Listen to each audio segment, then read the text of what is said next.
Hello and welcome to Ula Tea Leaf Readings. My name is Lenor and tonight I'm going to be reading your tea leaves. This is a horoscope for Capricorn. If Capricorn is your solar, lunar, ascendant / rising sign, then this is a message for you. All right, let's get started. And so, Capricorn, tonight we have the Six of Swords, which has everything to do with the science of things, really getting into that kind of rational part of your brain, figuring it out, making a plan, getting things moving on the path to what? Success, healing, wellness, whatever, having the life that you want. Living in a way that seems meaningful to you. So let's see how this kind of interacts with our tea leaves tonight. Okay, let's go ahead and take a look here. And so if you have not subscribed yet, please think about doing that. You can hit that little bell. It'll let you know when the next readings are coming out. It is free to subscribe. And if you'd like to hit the like button or leave a comment, I would love to hear from you, especially if you're new to the channel. Definitely shout that out. Also, if you have any kinds of prayer requests. I know I don't really bring that one up a lot, but I should, because my husband and I, shout out to Dove and Serpent Tarot, we definitely are praying a lot for people who bring up some of their struggles in the comments or reach out to us privately through email or through the websites and so on. So I'm going to go ahead and give this thing a spin. We have, it looks like the number 6 right here, and it looks like an E to me, but let me see. Yeah, I'm almost thinking E6. Oh, no. Look at this. We have 3 and a 6. So I think we have 36. But this one looks like a little E too. So I think the letter E, definitely important. The number 3 and the number 6. Which we are. We have the 6 of Swords. So that makes sense. It all checks out. Okay, so here I want to look at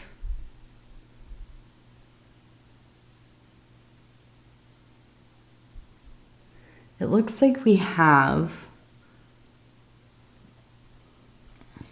a person here who's grabbing onto, it looks like a goat. Here's the head of the goat, here's the body, here's the person kind of standing behind him grabbing the tail.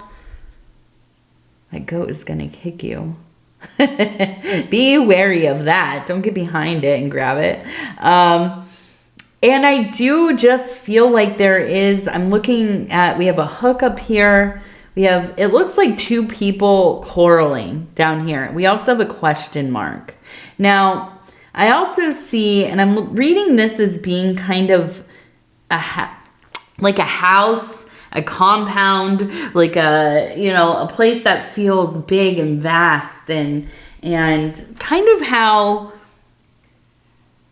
we feel about our homes when we're children, right? It seems huge, expansive and magical and mysterious, and just a couple trees close together in the backyard feel like it's a magical forest back there or something. And then when you're older, you go home again, right, to visit mom or dad or whatever, and the house seems so small, right? This was my kingdom. And so I kind of have this feeling of this really almost kind of, I don't know, like it is almost like a fairy tale in your mind, or something that just, it seems almost fantastical a little bit. And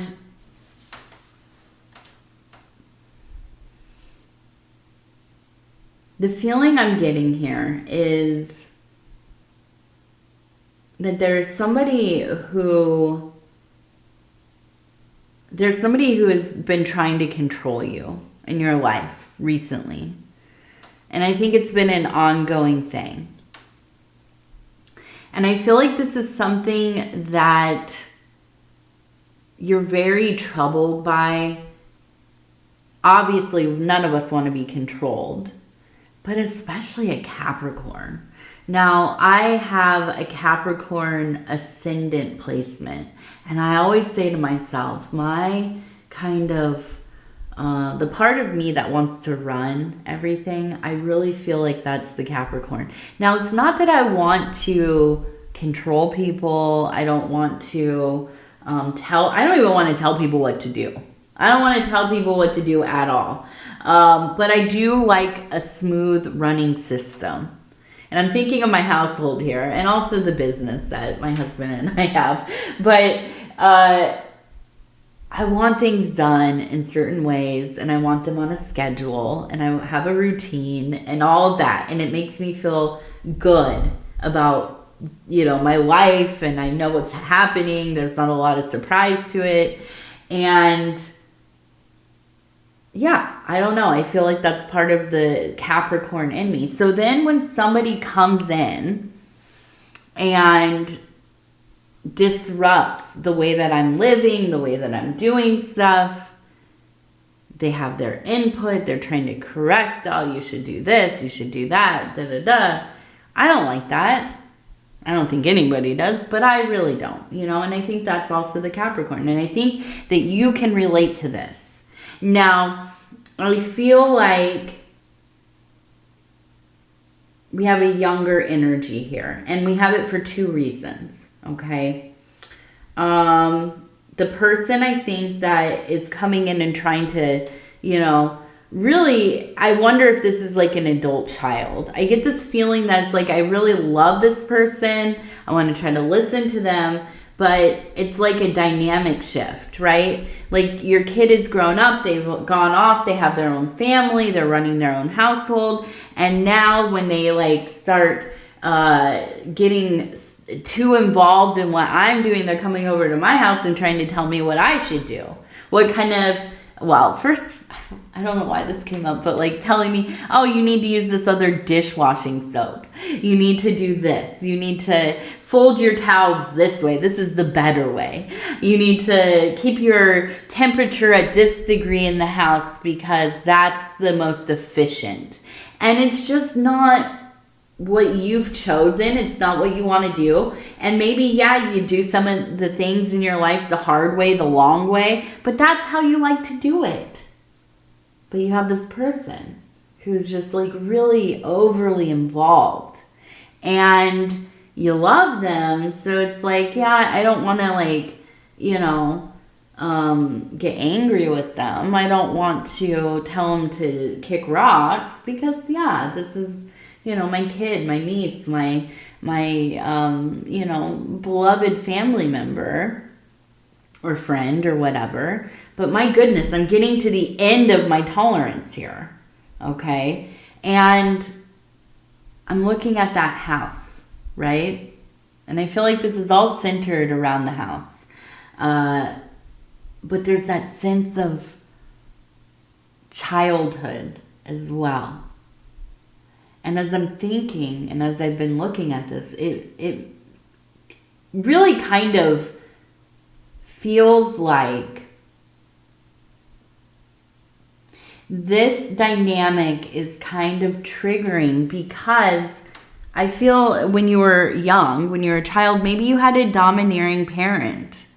Maybe you had like an older brother, older sister, somebody who's always telling you what to do. And there was always this quarrel going on between you. Like a fight for control or whoever is going to be in charge here, you know? And it just, I think, really wore you out. It maybe even made you want to kind of leave as soon as you could. You know, as soon as you were like 17, 18 years old, you were packing your stuff to go to school, to go off into the world, get your own place, get a good job or a decent job, right? so that you could have a little apartment or, you know, live in a dorm or whatever it was, but you did not want to be in that household anymore with your parents or your caregivers or whoever, because you were tired of living kind of under it almost feels like an oppressive energy. Just nitpicky energy, always micromanaging. And I feel like it really just was, you know, it made you feel like you were in a prison. And so now, all these years later, after you have lived this life, and I see trying to grab the goat by the tail and make it go in the direction that they want it to, right? And you're the goat, obviously. We're talking about Capricorn here. And it's like, why? I'm however old. I've kept myself going this long. I've somehow, you know, kept a house and a family together, you know, or had many lives and lived in different places and you know a lot about a lot of things. And you have this person again, right? In your life trying to control what you're doing. And now I want to look at this one that looked like the house to me. I shifted over. It looks like a person grabbing a bag, putting it over their shoulder and taking off. That's what I feel like. You just want to leave. You're back in that same kind of feeling of, I don't know what to do here. I almost feel like this isn't even my own home anymore. And I want out. I don't want to be treated like this. And that's a terrible feeling. What a terrible feeling. Especially if you're older, right? And, you know, I have to say, my acquired mom, right? She has taught me so much. I've known her for 20 years. And I was, I think, 19 when I met her, or I was maybe 18, almost 19, turning 19.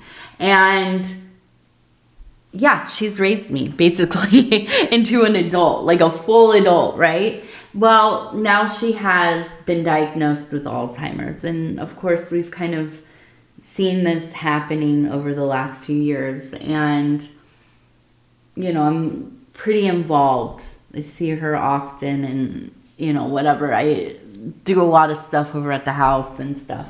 And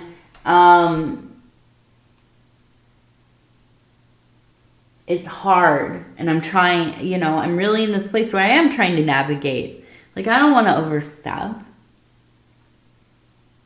I don't want to make somebody feel like, you know, they're not an adult. They've worked for this life that they have. And I see the frustration. I also grew up with a grandmother who lived with us growing up, who had Alzheimer's. And now I'm not saying that there's Alzheimer's involved and you're reading it, but these are the extreme sides of it. And I can just feel in my mind the pain and the anguish of losing autonomy over yourself. And I feel like that's kind of, you know, that's like your fear here. I feel like it's, you know, and this could be that it is a child coming in and kind of getting overly involved and you're just kind of like, okay, stop. But it could also be that you've met somebody, you know, maybe you're widowed or you've been divorced or this maybe is your first relationship. I don't know. But, you know, moving in together and then all of a sudden you're seeing that they're very stuck in their ways. They want to do things a certain way. Well, they've moved into your life, right? And you want to compromise, but it almost is too much. Like, the way that you live domestically it just doesn't align very well, right? And you start to feel like you're stuck in this situation with somebody who, yeah, you love them and you want to honor the relationship, but at the same time, it's almost unbearable to deal with somebody that lives this way, or however, whatever it is, and they're micromanaging you like you've never lived alone, or you didn't put this house together, right? And that can just be, I imagine, that can just be, I don't know. I would lose it, I think. You know? I don't think I could deal with it. So, I understand the frustration. I also understand what it's like on the other side, which maybe you do as well. Maybe you've taken care of people and sometimes you have to be like, hey, this is not, we got to do something a little different here. What should we do to, to try to make this easier for the person that you're helping? And they might be resistant to it, and there's a lot of compromise and understanding and empathy that needs to be involved. So I can feel your frustrations, but I also feel like, and as I'm looking at this, we have a person here who, it looks like they're holding a candle. Now, it looked like, earlier I was looking at this, it did remind me of a coral. Now, we're at a different part of the reading, and as I'm looking at it again, it almost looks like coming together, right?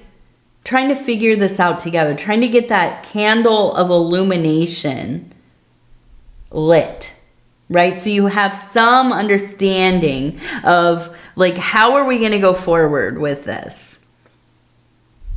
Now we have the hook, and I know we have the hook, and I want to come back to it once I can figure out exactly what it is. At first I thought, cynically, I admit, a little cynically, I was thinking, maybe this person's trying to get their hooks in you. Maybe they are trying to get something out of the situation.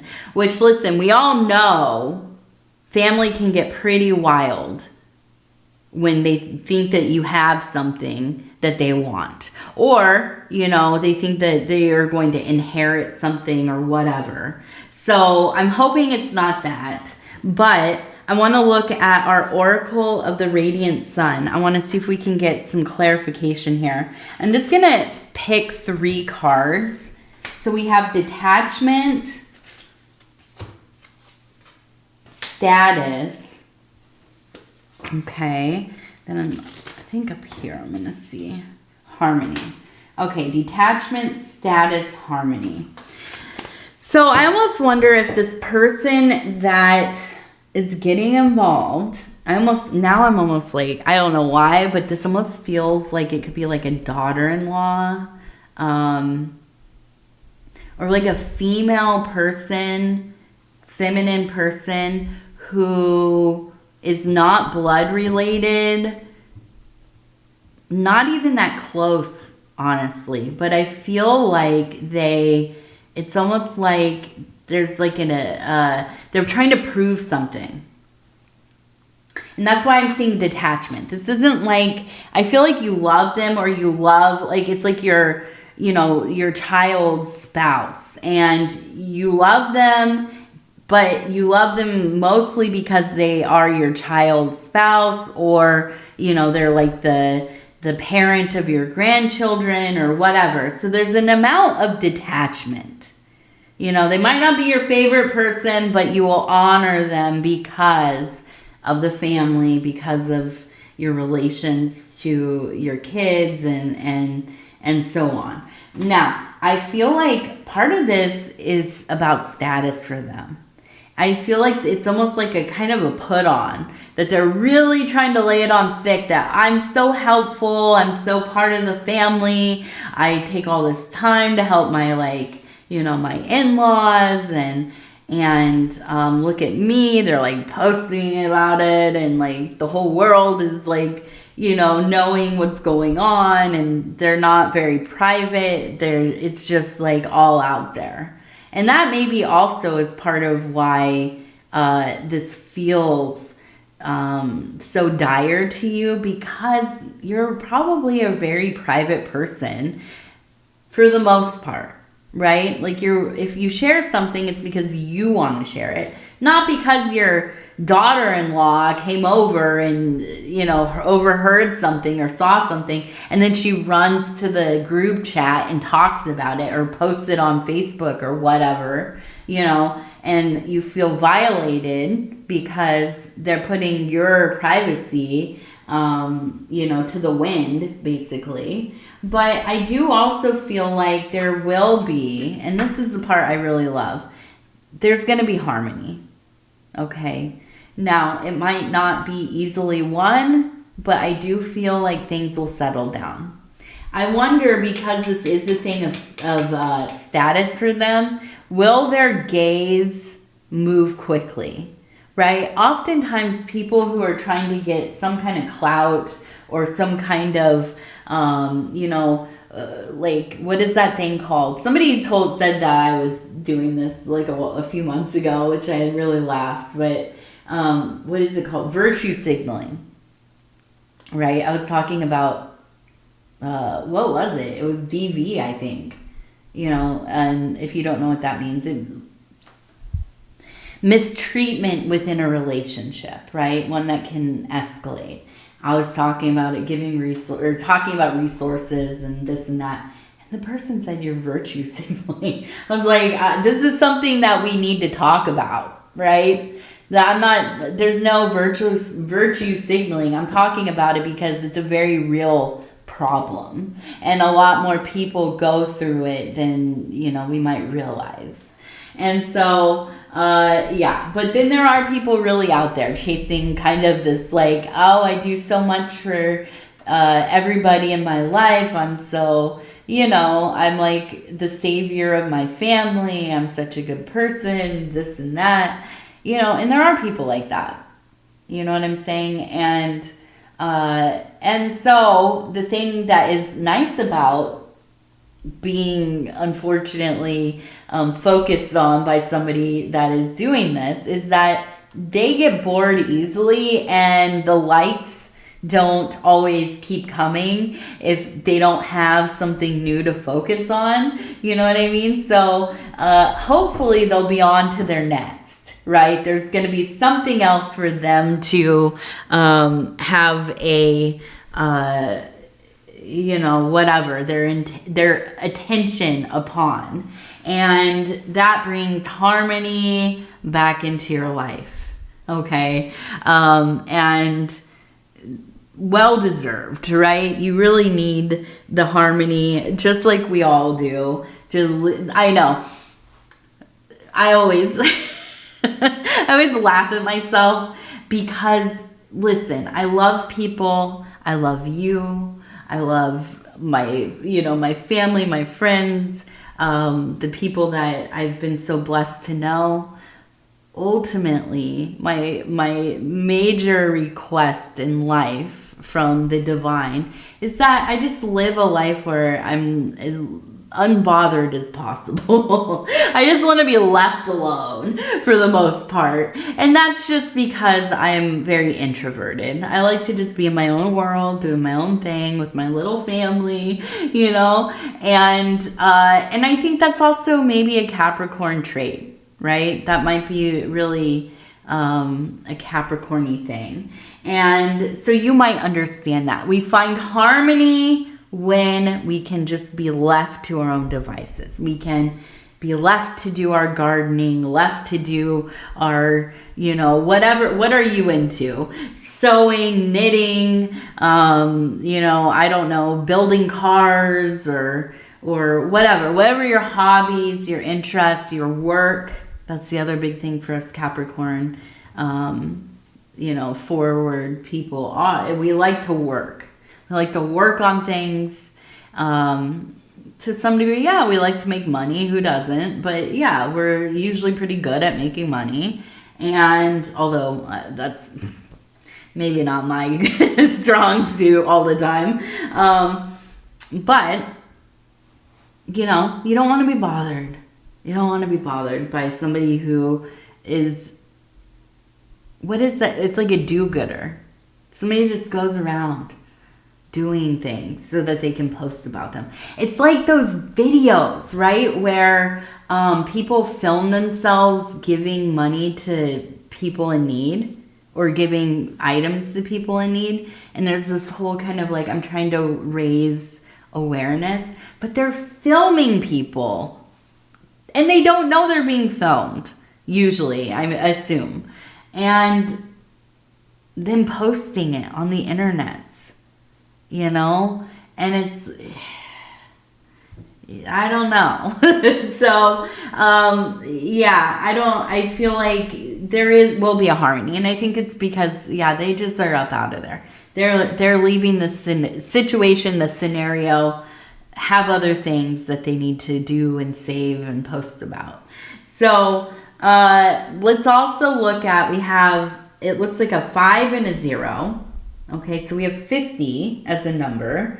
It looks like we have a little troubadour here. Now, if you don't know what a troubadour is, this is a musician, right? A court musician. If you could think of like playing a little lute, which is kind of like a tiny, like a round, not a guitar really, but kind of like what am I thinking of? I don't know, like not a fiddle or a violin. It's just it is a string instrument, right? And it's maybe a little more old-timey looking. I'm thinking of the rooster on, what is that movie? Peter Pan, right? The old cartoon from the 60s or whatever. Playing the little lute and singing a song, and that's a kind of a troubadour. Now, we also think of the troubadour as being part of the movement of courtly love, of chivalry during the times of knights and courts and kings and queens and, you know, this kind of thing. And they would they'd usually travel around and they would come to the court and they would sing love songs and, you know, entertain people. And oftentimes troubadours also, which I don't think a lot of people know this, is that they would come from the Mediterranean, over from the Middle East into the Mediterranean area and into places like Spain and France and this is where so much beautiful music came from. And these really kind of traditions of high love, of love being a religion. And that's really what courtly love is, and what chivalry was about, right? It was about this kind of exalting oneself through virtue and getting to a place of the highest love. Love through devotion, love through restraint in a lot of ways, right? There are a lot of people, and this is where courtly love comes in, where people would get married, right, because of political reasons or money or titles or whatever. And of course, they maybe didn't love each other. They didn't even like each other half the time. So people would have these involved romantic relationships through letters. And, you know, nowadays we would probably call this like emotional cheating, right? But back in the day when, yeah, our marriages were very much like about property and money and you know, status, right? There was still that impulse of love. There was still that need to connect and to express one's love and divine love that was so perfect and pure that even if it was unrealized, it still thrived there, right? A restrained love. I don't know. Something about that. So I'm seeing this and I feel like, yeah, you are somebody who probably is poetic, musical. Maybe you're a fan. Maybe you're somebody who gets really lost in the music. You're like a dervish swirling, listening to the music, dancing ecstatically, connected to spirit. And it is. There is a sense of just a profound connection to this part of yourself. And I feel like this is kind of your superpower because you have this tedium in the base reality, right? In our waking life. You have the politics of the family and the people that you're maybe close to and you love them, so you navigate those things. But they might not always feel like what you want to be doing, right? And so I feel like in your most private places, in those moments of quiet, in those afternoons you have to yourself or with your significant other, your spouse, and you're listening to old records and laughing and dancing and drinking tea and going for walks in the meadow or down the road or whatever it is. That's where you belong, because that's where your heart is aflame. So be not deterred by other people's nonsense. Stick to the road that you know that you belong on. And I know that you will, Capricorn. I know that you will.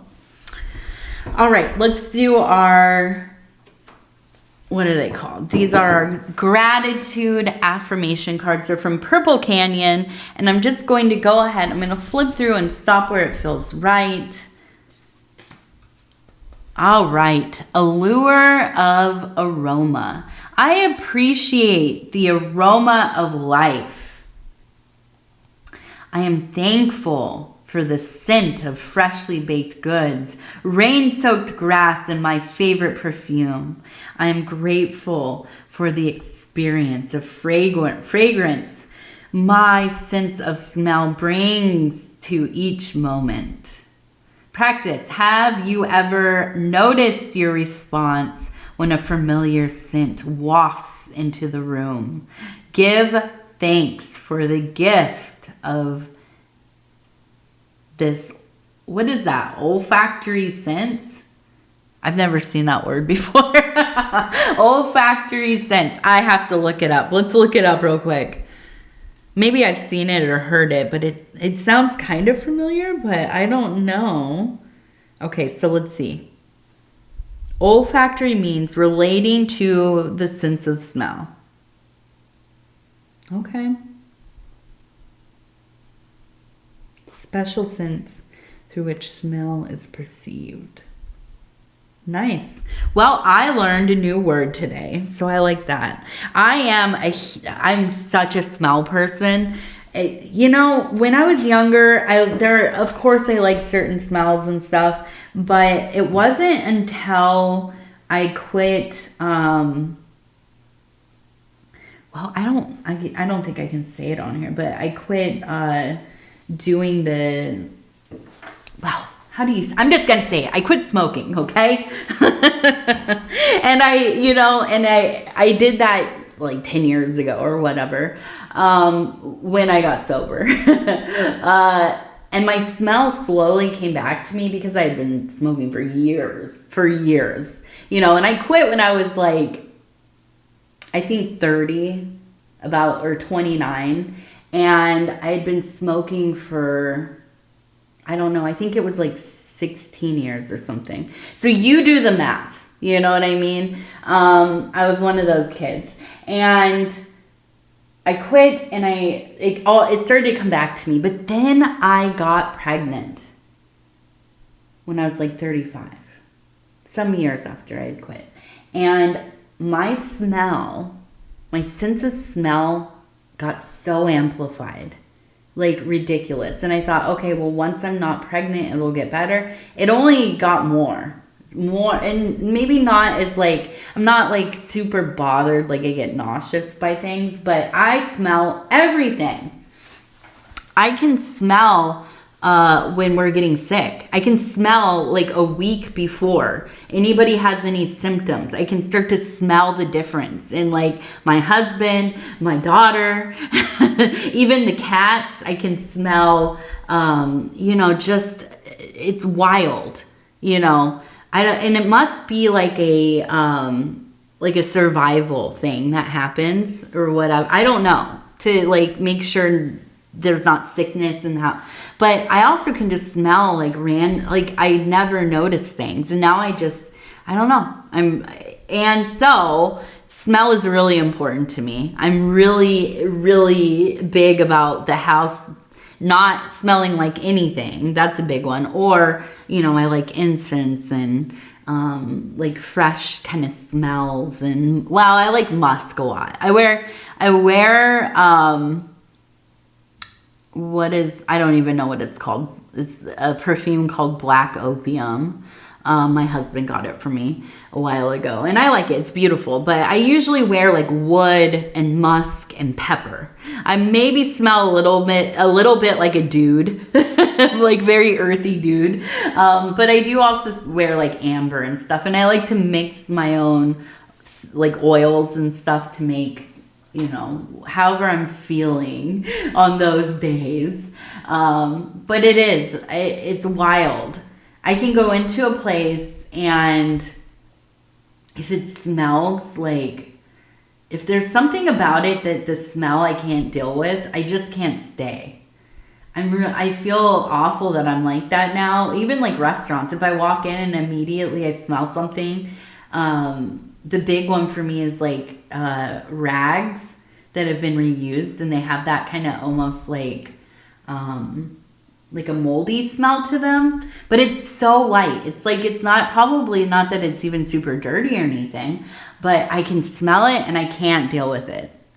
I don't know what it is. And then here's the other thing too, is I started to realize that I could smell spirits. And like if I was going to have a visitation in a dream, or I'm going to have a vision, I start to smell like certain smells. I know that they're related to different elementals or intelligences, and it's wild because this only happened in like as I got older.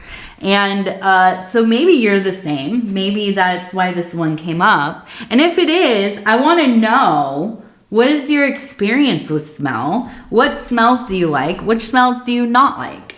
You know, I could talk about it all day long. It's one of those big interests in my life. I don't know. I'll just share. I've been missing the smell of oleander on like a really warm day. I grew up in Northern California, and there were oleander bushes everywhere. I remember my college I went to, the whole road I would park, and then I would kind of walk up to the school and stuff. And there were just these beautiful oleander bushes that, oh my gosh, you get like a day where it's been real warm, and then there's a little bit of a breeze. Ooh, yeah. And I know they're really poisonous, but oh my gosh, beautiful smell. So anyways, Capricorn, I'm going to stop rambling. I want to tell you I love you. I thank you for spending this time with me. It is always such an honor to be able to bring these messages to you. And if you would be so kind as to like the video, it really does help the channel. And if you have not subscribed yet, please think about doing that. What else? Oh yes, if you want to leave a comment, I would love to hear from you. Absolutely. What else? Oh, and if you're new to the channel, definitely please shout it out in the comment section. I want to hear from you. Speaking of smells, I'm so excited. I'm not trying to bring up my birthday too much, but it is I think is it tomorrow or the next day? I don't know. I don't know what day it is. But yeah, my husband and my daughter are making a lemon cake for me with cream cheese frosting and blackberries. They're gonna make a blackberry compote to kind of pour over it, and oh, that is gonna smell amazing. I'm so excited for it. So yes, don't be too jealous. If you want the recipe, I will send it off to you. Just let me know. All right, I love you. Take care of yourself. We'll talk real soon. Good night, good night, good night.